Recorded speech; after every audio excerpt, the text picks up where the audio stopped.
Hello, my name is Kate Pillsbury, and I am here today with the members of Moss Manor, Dan Rickabis, Michael Dawes, and Seth Bernard. Hi, everyone. How you guys doing today? Hey, good. Hey, Good, good. doing great. I Mhm. am lucky enough to be in a band with Dan Rickabis as a part of the Crane Wives. So I am deeply emotionally invested in Moss Manor already, being a giant fan of Dan as well as Michael and Seth. And so we're just going to jump right into it. I'm going to ask them some questions. Can you guys tell me the origin story of Moss Manor and how this project came to be? Yeah, I guess it kind of started with me initially. Well, actually, it kind of goes a little bit further back than that. Because Dan and Seth and I, we all got together in 2018 and in 2019, both to play shows with Seth as kind of like a trio situation. And from those hangs, we started jamming after the shows back at Seth's house with the 4-track cassette tapes and, you know, just basically hanging out.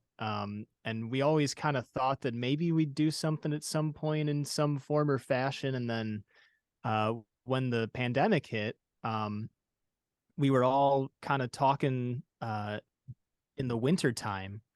I had recorded a few demos that I was kind of throwing around, and I figured it might be cool to throw them to Dan and Seth to see if they wanted to hop on the tracks or, if they were interested in it and if, it could potentially blossom into something else. There was kind of a no holds barred on it of like, this might be something at some point. And amazingly, they both were like, yes, let's do it. And that kind of just kicked off what ended up being months and months of trading files back and forth over the internet. Seth recording to his 4-track cassette recorder and bouncing those over, and Dan recording in his house on his Pro Tools setup, and then everything kind of converging in my hands for the like master recording sessions. So yeah, that's kind of how it got started initially. Yeah, it Wow. was it So this, was go ahead. I was just going to say it's been quite the journey. I mean, if this, originated in 2018, 2019, um, was the bulk of the recording happening around that time, or was it later?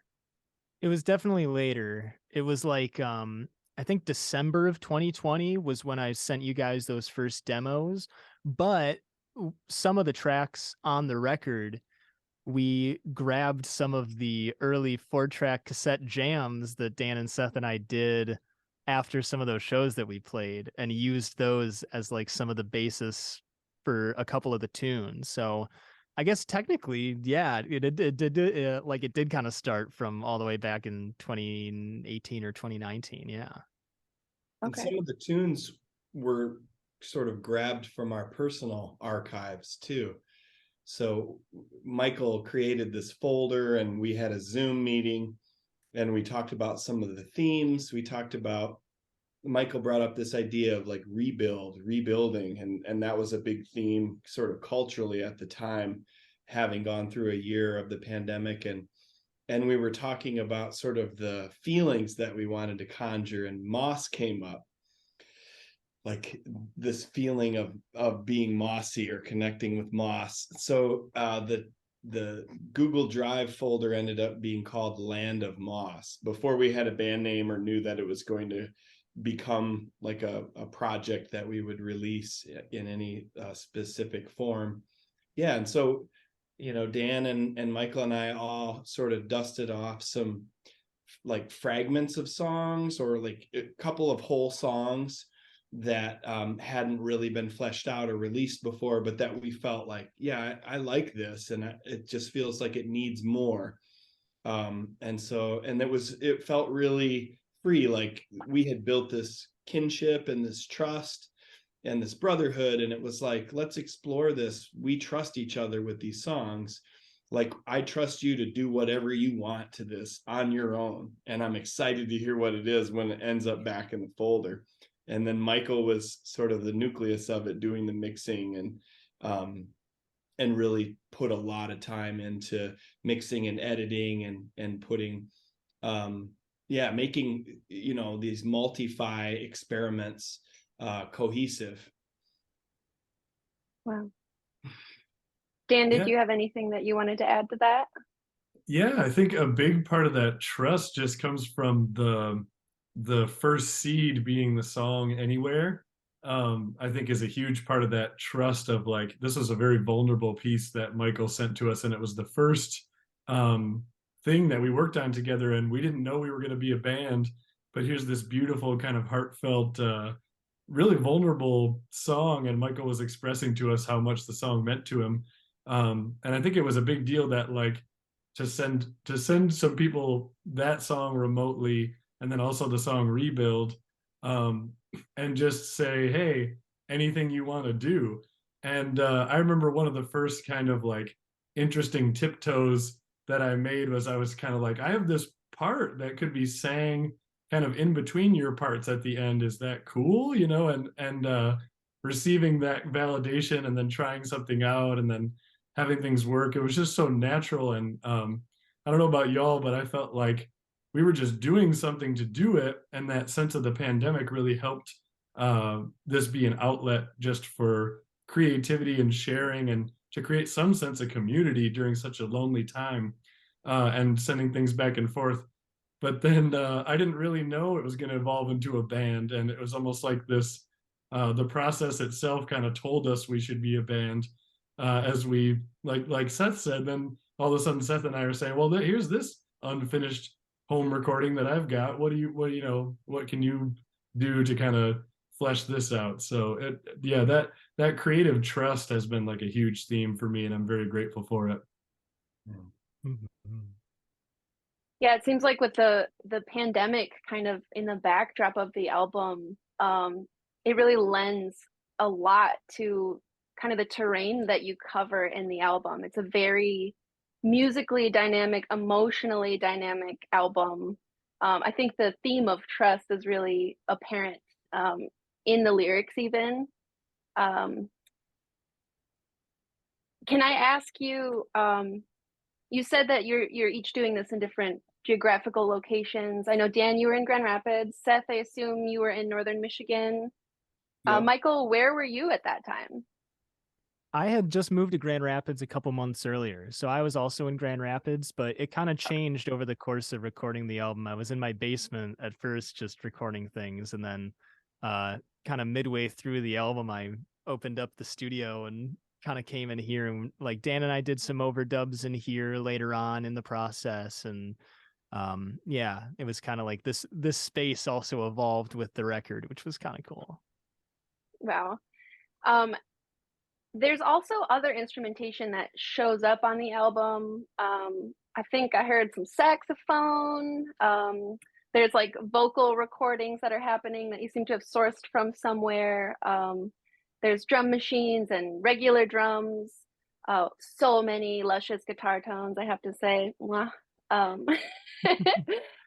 How is all of the instrumentation done by you guys, or did you have other musicians on this? Yeah, we played all the instruments and did all of the singing, but we did include a couple field recordings of this poet that is a good friend of mine who lives in the Keweenaw Peninsula. His name's Jack Holzhausen, and he lives in a cabin right next to Vicky and Ray of Ray's Polish Fire, who live right next to the Parsons family, Graham Parsons of the Go-Rounds and of Farm Block. So Farmers Block Road North is a community that I really love. And Jack Holzhausen is really a remarkable poet in that he has like the opposite of ambition. He just writes out of necessity, and sometimes he starts the fire in his wood stove with his own poetry. And so he's really non-attached, and I think it's just really unpretentious and beautiful. And so, yeah, it was one of those things where it's like, I think Michael might have brought up the idea of field recordings. And there are a couple field recordings that ended up on the album just as like sonic textures as part of the journey. And so then I thought, well, what about this poetry? I've been recording Jack for more than 15 years. Anytime I get to be around him, I ask him what he's been writing, and I'll record. Sometimes I would just send him a cassette tape and like $20 and be like, fill out this tape, man. And then he'd send it back and it would be full. So there's a lot more where that came from, but a real honor to feature Jack Holzhausen on this album. A couple of really beautiful poems that we really felt resonated with the whole intention of the music and the journey of the songs and the moment that we're all living in time. To that point, I just love Michael said, that Jack kind of acts as like almost like a little guide to kind of check in with you. He kind of pops in twice and checks in with you. And one of the things I just love so much is that his poetry has this great balance between being really funny and really silly and kind of disarms you with how silly it is, but it's actually really deep. And that for me is like a through line of a lot of the record and the record making process.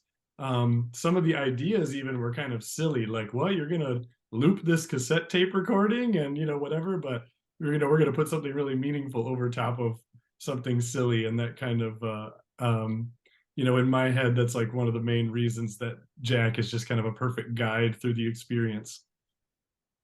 Yeah, it was amazing to hear all of those recordings too when Seth dropped those into the file. And it's funny, one of the tracks that actually made it onto the record, The Natural World, on the recording, it was funny you mentioned that some of his poems end up in his wood stove, because right before that one he said, well, I got one more, but it might be for the bonfire. And then it just kind of ended up being like, oh my gosh, it was like the last thing on the cassette too, and it just ended up being this really like interesting thought about just acceptance and like understanding where you're at. And I was like, yeah, no, this works in a good way. So I'm glad that one did not end up in the wood stove. Mm-hmm. Yeah, it seems like you all really found the perfect kind of speaker to represent that sort of artistic detachment that helped you create this album to begin with. And I don't mean detachment as in, you're emotionally separated from it. I mean, you kind of had the acceptance of the art itself and the freedom to let it go and trust each other with whatever it would come to be. And then you've got Jack just guiding us through it all. Mm-hmm. I wanted to ask about the different projects that you have. You all are very dynamic musicians and you perform in different groups and different configurations. How does Moss Manor force you to think or collaborate differently than you have in the past? Great question. Yeah, that's a really good question. I guess I feel like the origin of it was a different kind of collaboration, especially in terms of like starting a project than I've ever experienced. In terms of not being together, but feeling connected in our hearts and feeling like we were talking about, there's trust, there's a rapport, there's like a mutual admiration of each other's musical journeys. Like I'm a big fan of the Crane Wives, big fan of the Accidentals, and then when Dan dropped Void Journal and I got to be a part of that, I was totally fanboying out for Void Journal, Dan's solo album. Same thing with Michael and his project Tree Skin. And these guys were kind enough to learn my songs and back me up, at my birthday gig in 2018, which was like, well, who do I want to play with on my birthday? Let's go, it was like, yeah. So I think that it starting with no like rehearsal and no real like, hey, let's jam, let's write some songs in the same room. That was a different experience for me. And then like seeing the thing evolve, it was almost like this thing that we were bearing witness to outside of ourselves. And it was like this element of surprise and like delay surprise too, where it's like you're not listening to what they're doing live in the room. You're waiting for it to hit this hard drive and then listen to it on your own time.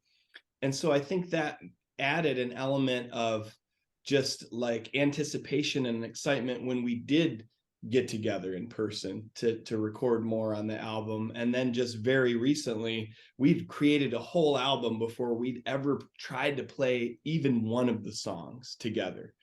So that was like totally different. What about you guys?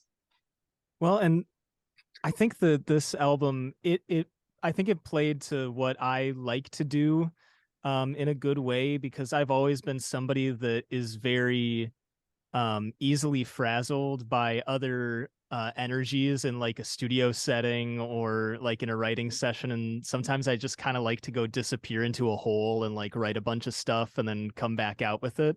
So being able to kind of like sit with the music and like really think about it as well was a really, you know, beneficial thing, at least to how I've written stuff in the past. But yeah, just like Seth said, like being a fan of both Dan and Seth's music as well. Like, I mean, I've been listening to both of you guys since I was in like high school, like before I was even in the accidentals or like really part of the scene. I was just like, you know, bumping some Bernard and Rickabus. So, you know, I have that incredible deep appreciation for like that musicianship, and also just kind of like, you know, asking myself like, man, if I could throw these guys a certain kind of song, like what would that sound like? You know, like I kind of, you know, got to live the dream here of just like two of my favorite musicians just being able to be like, you know, toss something up in the air and be like, hey, catch this. And they just absolutely did. And, you know, I think the way that it came together was, you know, incredibly different, but I think it made the um experience of creating it that much more special, where like Seth said, like that anticipation of like, oh, what is this gonna sound like? I have no idea. We haven't talked about this at all, you know. And you know, on the other side of that coin too, you know, it was frightening, at least for me, putting the songs together as the mixing engineer. You know, I think I told this to Dan and Seth the other day, but it was like, you know, sometimes I would be sitting there and I would be about to make an artistic decision with a part that one of them played, and I would be like, you know, I hope they trust me that I'm making a informed musical decision here, you know, and they did, and it was really lovely to have that kind of trust. But yeah, the way that the record came together was a very just interesting experience, to say the least. Like, yeah, it was incredibly fun. Yeah, I'll second that, you know, the sense of fun. I'll also just second the whole, it feels like a dream to make music with people that you've been listening to, and people that you just generally admire and just love to listen to, regardless of being really deep friends. Um, and I think one thing I think about is like the sonic container. Like it's really interesting because one of the songs I had originally planned to be part of my solo stuff. And there's this weird feeling that you almost can't put into words, where it's like, actually, though, this feels like a Moss song. And you couldn't, I don't know if I could actually put words to why. But it's just the color involved, and something said, I think this could blossom as a Moss song. So sonically, it's very different. But one of the big things for me that was totally mind blowing is having no set role or no limits on what your role was. Don't get me wrong, I love to have a role. Like when I'm a drummer, it's great because I have this very intentional sense of, I'm providing the groove for this. I'm, you know, lifting this piece up by giving it a rhythm structure, and I can make creative decisions within that little container, you know. But there was no container for this. None of us were the drummer or the bass player or the lead guitar player or anything. It's just like, what does the song need? And the song came first. And so that's why I've been loving to say, like, all of us are the lead singer and none of us are. And like the other phrase I've been saying a lot is, it's easier to say what each of us did not play than to tell you what we played, because it was just like, you know, I had ideas where sometimes I'd hear a song and I'd be like, this doesn't need much. Like the song Conversation, there's not even that much me on there. And that was a cool thing too, of like, wherever the song is at, you just kind of serve it and let it be there. If it's a certain place, you don't even have to force yourself into the song. Whereas other times it was like, oh man, here's this space and I have this idea of how to fill it. But that was what's so cool, is like the idea on how to fill it could be anything from a Casio keyboard to a drum set to a vocal part to whatever, and I just feel like it was so fun. Like you mentioned, Seth playing saxophone on some stuff. And that was another fun thing too, when we finally, because most of it was assembled remotely, probably like what would you say, like 80% of it. Yeah, just about. And we finished it out at Earthwork Farm, and I have a specific memory of Seth recording some piano overdubs and just saying to me, "Do you want to play, Dan? Like, do you want to be the keyboard player?" So it's just so fun to have absolutely no limits and no but it also comes with a little bit of a different sense of like, okay, since I don't have a role, my role is just to serve the song, and what does that look like? So very fun and adventurous and imaginative, and felt very spontaneous too. It sounds like Moss Manor is you guys' creative playground. Does that sound like it resonates with you? Yeah, like a bit of a sandbox. Yeah. Just like really anything goes and anybody can throw whatever they want to into the box. Like there was no set thing on it. If we both wanted to play drums on a song, we did. If like the last track on the album, Sapiens, Seth was just running from instrument to instrument like a madman up at the farm, just like hopping on another thing and another thing and another thing. And he's like, all right, run this back. I'm going to do another, I'm going to do another round on this. And just like, being in that space where whatever somebody wanted to do, it was just like serving their idea in the best way possible. Even if it didn't end up getting used in the end, it was just like good to just have that rolling kind of like, say anything kind of vibe going on. Almost like improv comedy or something, where everybody's just like yes anding the other person, and then once the dust settles, it was a lot easier to just kind of like pick out what we loved the most and put it all together in that way. But yeah, definitely definitely a bit of a playground, and definitely like no wrong answers kind of vibe. Mm-hmm. And Seth, you said you all made this whole album, and you just had your first experience of trying to create a live performance of the album. Can you speak a little bit, any of you, can you speak about how that practice session went? Anyone want to grab that, or should I do it? Go for it. Yeah, wow. Well, I think one of the touchstones for us has been being able to connect with each other, especially as the life of this project has taken place through the pandemic. And some of us have vulnerable folks in our close circles, so it's involved like finding the right time and making sure we're all healthy and we're all ready to get together. And then we get together, and it's like a lot of it is getting connected with each other, catching up about life, walking in the forest, making food together. And then the music is kind of an extension of that joy of being able to be together. So I think this first rehearsal was just like, what's it going to be like? We're all like wondering, and then we all just kind of jumped into it. And I know for me personally, I can say like I tried not to overthink it. I tried to just be really flexible and be like, okay, I don't really know. I need to be able to adapt to what this is going to feel like, because for those folks who've heard the album or who intend to hear the album, it's more than what we could do at one time, just the three of us, because it's so densely textured and richly layered and thoughtfully constructed over the course of a really long time. And yet the songs are sort of like songs that could stand on their own 2 feet if one of us just played it on a guitar or a piano as well. Many of the songs. some of them maybe would be hard to just play on a guitar, just one person, but most of them are like songs.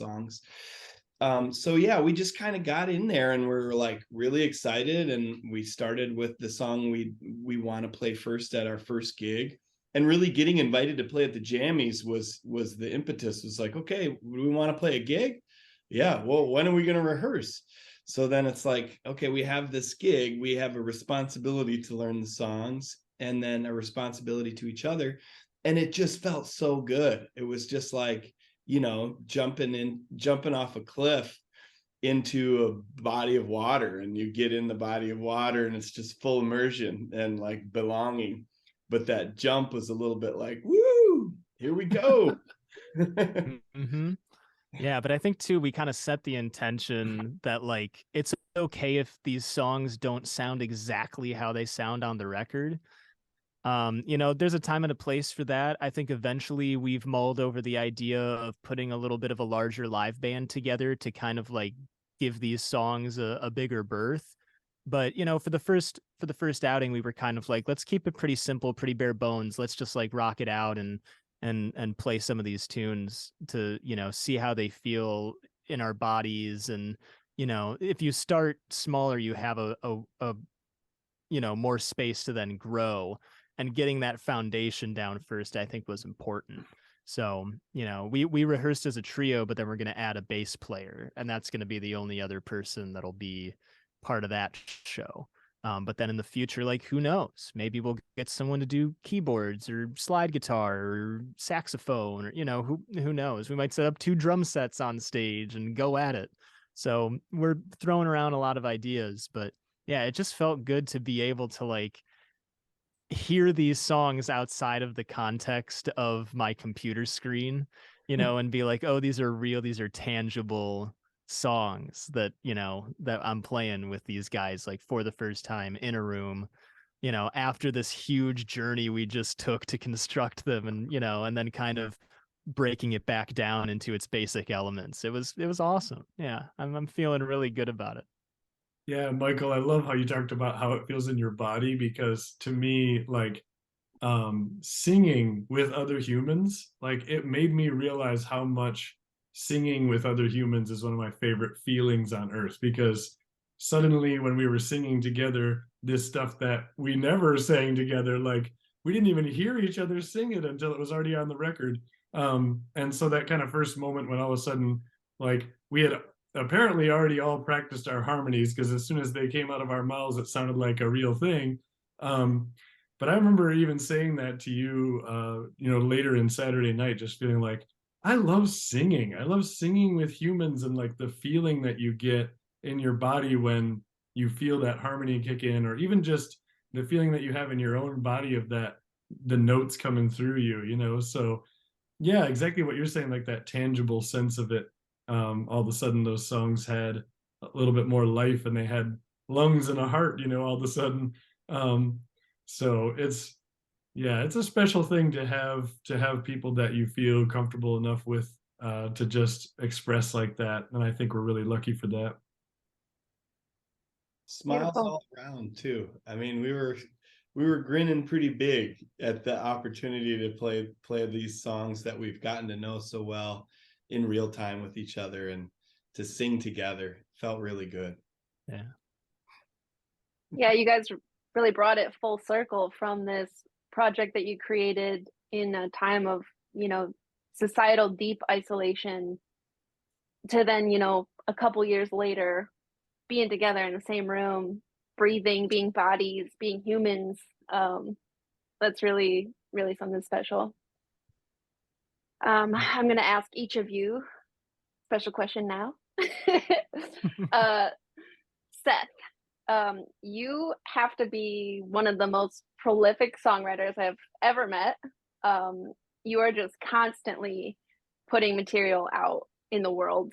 I'm going to quote a lyric from the Moss Manor song Slow Burn and ask you, how do you cultivate creativity when living in the thick of the fall of man? Yeah. Well, thank you. for that. Thank you for that reflection. I think of, hearing you say that, Kate, it brings up something that a good friend said once when we were talking about these times that we're living in. And it can be really painful because we're living in some really harmful systems that we didn't have a say in creating. And it can feel like we're complicit in a lot of really horrible stuff. Being like the great grandchild of settlers who invaded this land and committed genocide, and being a part of a system that really does exploit Mother Earth, for real false senses of meaning on a daily basis. It's so painful to live with that reality and to not turn away from it. And that's where I think art really becomes necessary. Like we have this need to put it somewhere, and music is a container that's big enough for it. And so I remember a conversation with a friend where it's like, well, we were born into this system, so we can't bear the burden of the responsibility of creating it, but it is our responsibility to respond to the times that we live in, to do something about it. And so I think about that line, in the thick of the fall of man. And then the next line is in the dawn of this new era. So leaning into what is this new era? What could the new paradigm be? And if you look into times in history when there has been a paradigm shift where like societal norms change drastically in a relatively short period of time, it's always really messy. And there's always a lot of people who desperately grasp onto the old paradigm and say, no, this is how it has to be back here. And then it takes a critical mass of people boldly stepping into the mystery of the new paradigm and believing in it and saying, no, this is how it is now, and breathing it and living it. And so I feel like we have to do that, and we have to be brave in doing that. And we need music and art to encourage us, and to give us courage. So I guess it's like, not only is it necessary, but I think it's useful. And not every song that I write is useful to me or to others, but I feel like the process is useful for me. And then occasionally, you probably get this too, Kate, and Dan and Michael too. Occasionally someone comes up and says something to the effect of like, something that you created helped me through something that was really difficult. Thank you. And that really is humbling, and it gives you pause, and it gives you reason to keep going. I have a piece of art that someone created for me that I see when I wake up in the morning. It's on my wall, and it's like a quote from a song of mine. And they sort of said, I was in a really dark place, and I listened to this song over and over, and it made me feel like I wasn't alone. So I remember that, and it really is humbling. It's like, wow, I have a duty here. I have a responsibility to the craft, and it can also be a little bit of torment too, right? Because we're all striving for this thing that you feel a song coming in, and it's perfect before it becomes a song, and then it has to exist in this world, and we're imperfect humans in a messy world, and so process can be messy, and you have these different voices coming in. The critic shows up and says that sounds like something else that already exists, and so you have to sort of navigate through the creative process. But I do think that, like, while it is important to grieve and to feel the pain and the reality of what we're living through, we also need art to remind us that miraculous things happen every day, and that imagination and creativity give us fuel our souls, and help us find our way through the hardest of situations in our personal lives, and as communities, and as societies. And I know that's true because it's worked for me. I've had music help me through the hardest stuff in my life. I remember I met Ben Harper once, And I was like in my early 20s, and I had gone through a couple dark nights of the soul, and Ben Harper's music was there for me. And for me, it was purposeful, and I got to talk to him about that. And I felt that similar energy from him. He like put his head down and he came out from behind the table he was at and gave me this big hug. And he's like, thank you, man. He's like, I'm going to keep writing songs. It's words like these cut through everything else in this messy industry and get me back to the heart of my creative practice, my process. And that's true for me too. It's like, it's hard to navigate the music industry. And some days I just want to do anything but face the music industry, but music is always there for us. And so I have to just keep coming back to that. So that's the long answer.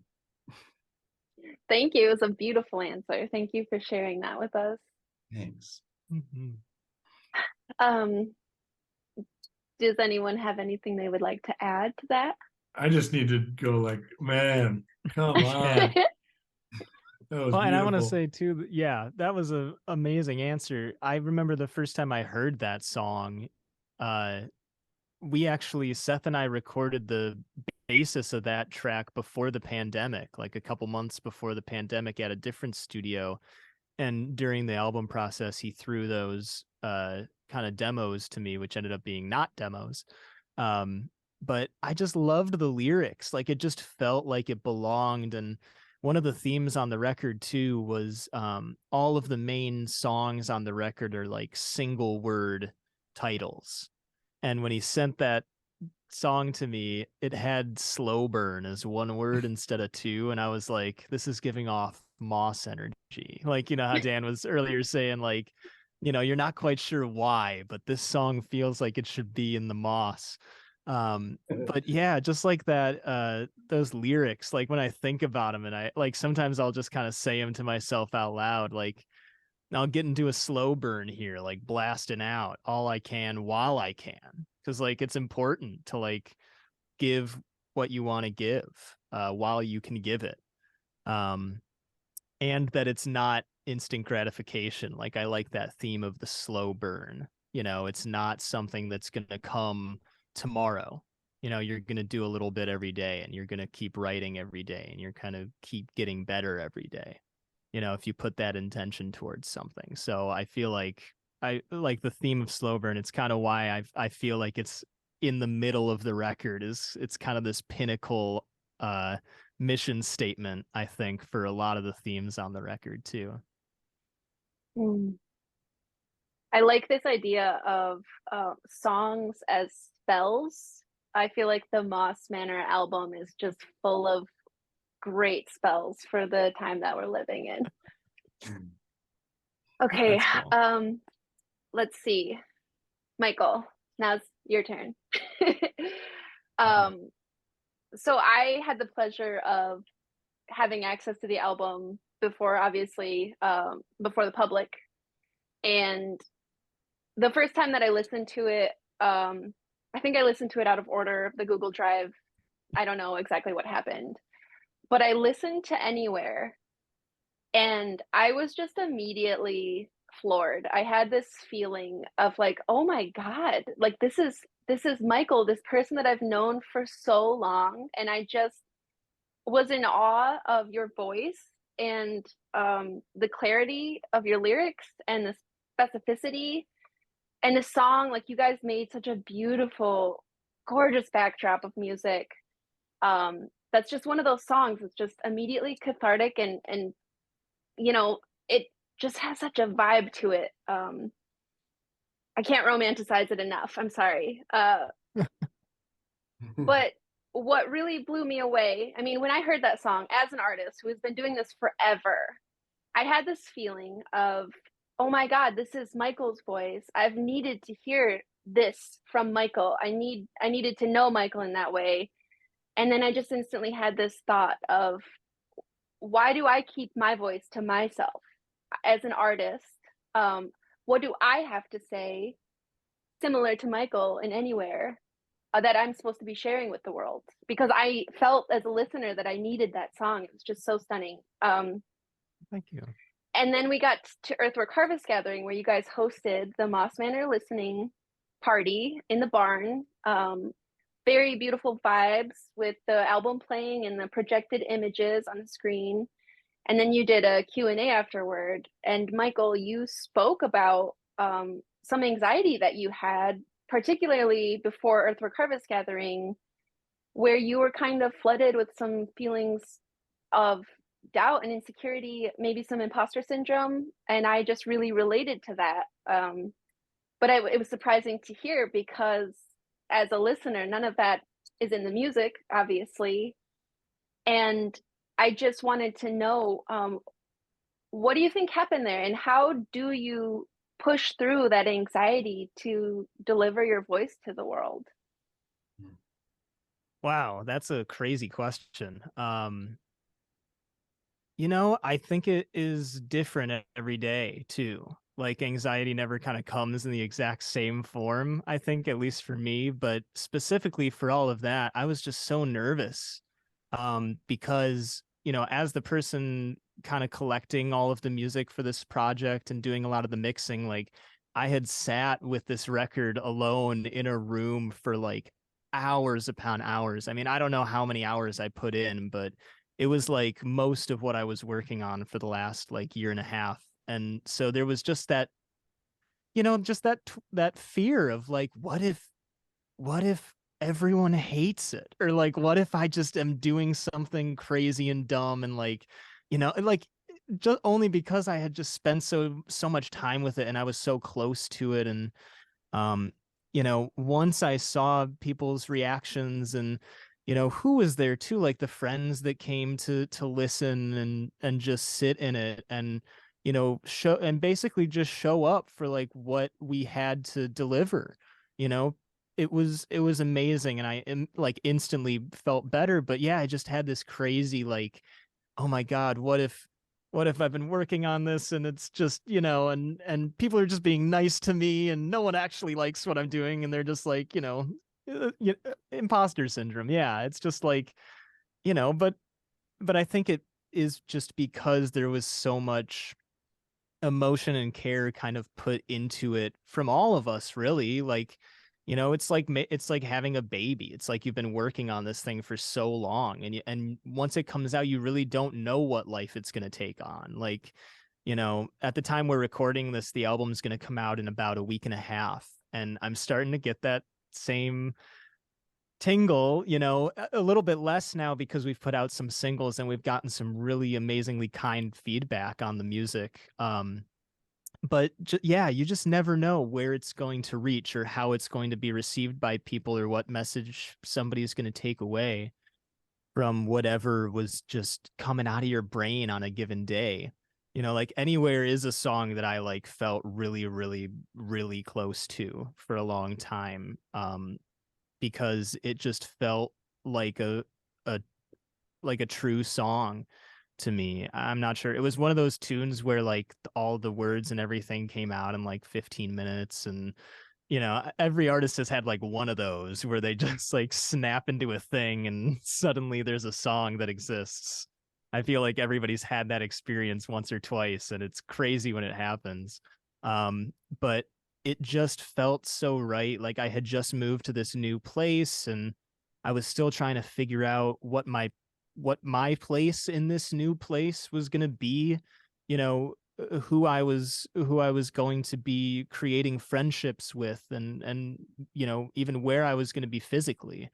And so it was just kind of this meditation of like, at least in my head, being okay with where you're at and like sitting in it, and understanding that like you can worry about where you're going to be or what you're going to do forever, and then you get to the point where you're actually experiencing it and it is so different than even what you worried about, that it's almost like a futile, it's a fool's errand to try to worry about every single possibility that's going to come up.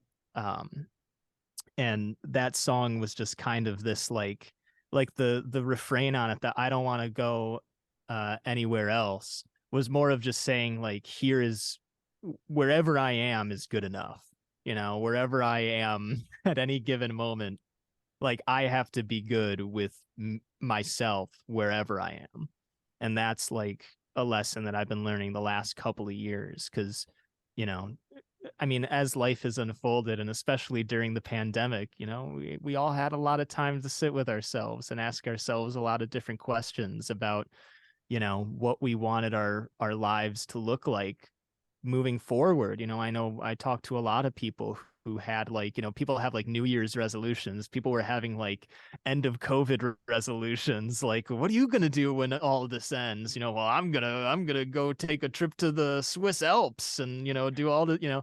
So I don't know, just kind of, yeah. I'm really happy that it resonated with you in a way, because it was such like a personally, like, just kind of reaching into the back of my brain and, you know, word vomiting onto a piece of paper, and it ended up being something that I'm incredibly happy exists out in the world.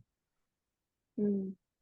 Yeah, the whole album just feels like a really meditative journey. Like I just want to put the album on and like color in a coloring book and just feel my feelings. And Yeah, absolutely. You should totally do that.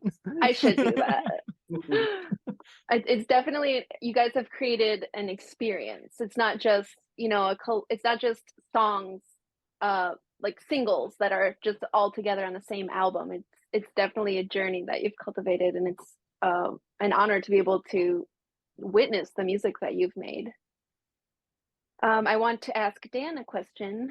Um, you know, we obviously know each other really well, and we we've spoken a few times as buddies about the rareness, how rare it is to develop emotionally intimate male friendships in a society that encourages men to be emotionally cut off from each other.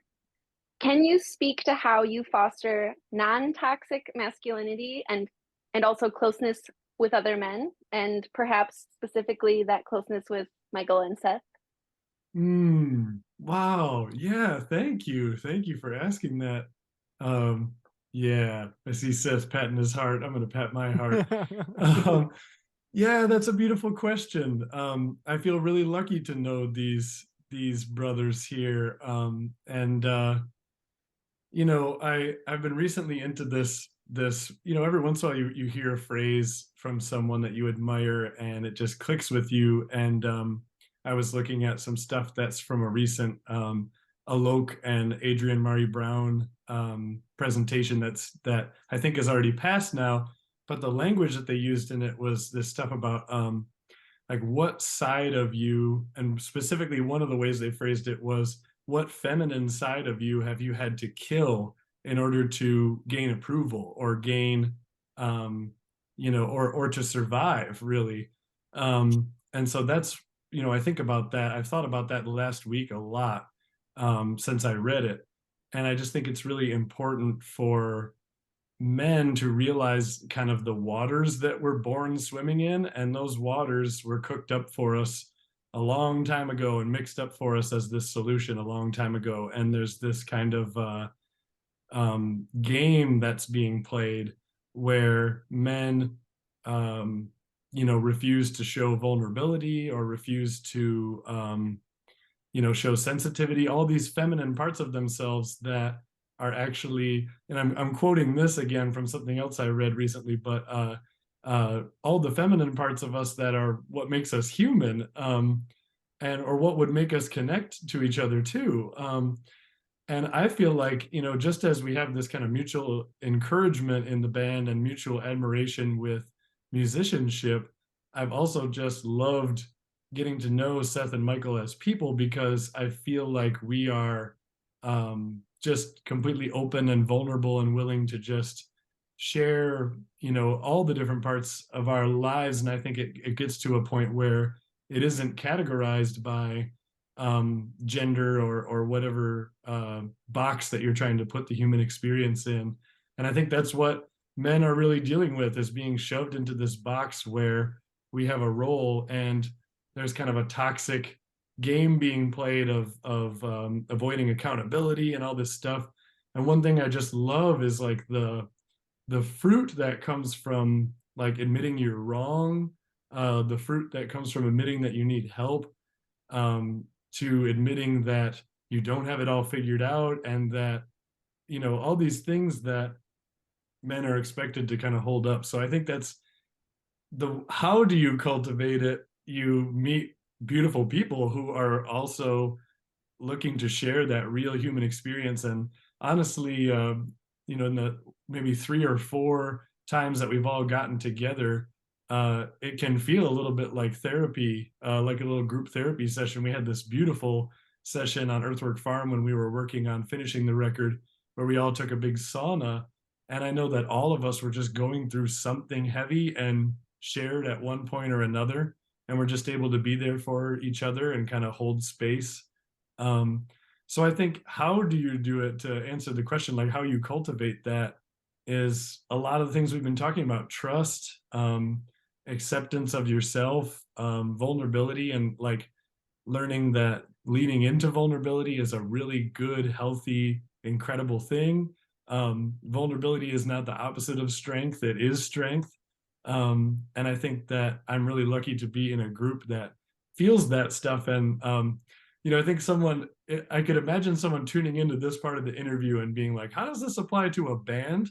But it really does. Like, being in a band, you create such a close bond, and you also have that sense of vulnerability that Michael was talking about, of, I just showed you this thing, I hope you think it's a good idea. And that conversation is what love is all about, you know, just like, here's my truth, I hope it lands, and the other person's, you know, saying their truth back. And the more times that truth lands in a safe place and a warm place, the more you bond and the more close you get. So I think the record itself is kind of a weird metaphor for how you cultivate like a vulnerable space where you trust each other.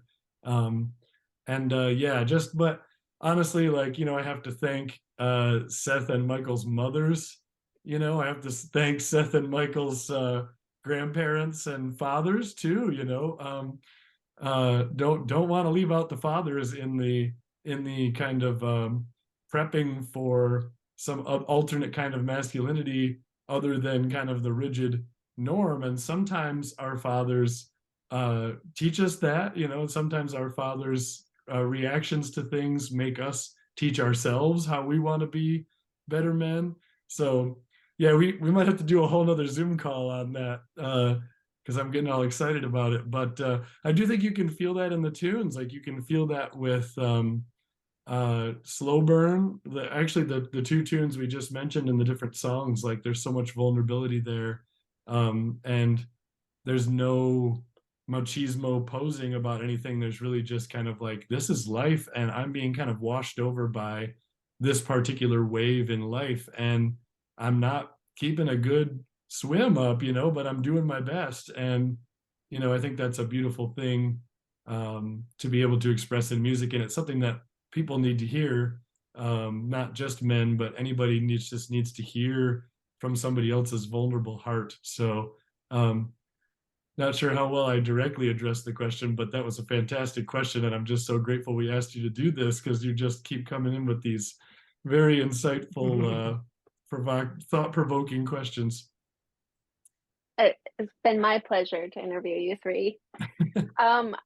So tell us the name of the album, when and where it will be released, and you mentioned the jammies, so tell us when we can expect to see you there. So the album is a self-titled record, so it's just Moss Manor. It'll be out everywhere on February 3rd of 2023, and the jammies are on February 24th. And that'll be the first time we play any of this stuff live. And then more to come in the future. We're kind of, you know, we want to make sure that the music is out there, and then we're going to see what happens from there. You know, I think that kind of is a good way to close out the project too, is like, put the music out first and then figure it out, in the same way that we kind of put the music together first and then are figuring it out. It's a beautiful unfolding. Mm-hmm. Well, thank you guys so much for gathering here and letting me interview you. Yeah, thank you for taking the time, for real, and for coming up with the questions too. It was wonderful. Yeah, thank you so much, Kate.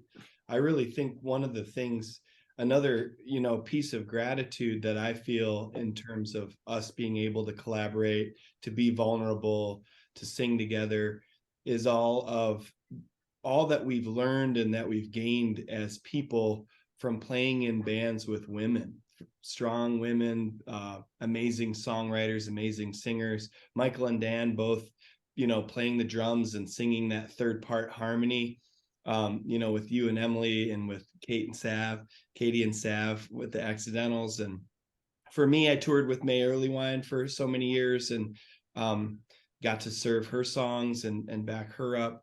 And so there is that feminine blessing that sort of brought us together, has a connective experience that I think, although there is this brotherhood here, there's also, it feels like, a lot of support of women that have trusted us with their music, and we've been able to grow so much through that process. So thank you, Kate, for helping nurture Moss Manor, and thanks so much again for these wonderful questions. Oh, my pleasure. I am so excited for the world to hear Moss Manor. I would like to take the position of number one fan, but I know that there's some competition, so we'll see. In our hearts, at least. Yes. We will keep the scoreboard in our hearts with you at number one. Sounds good. Yes.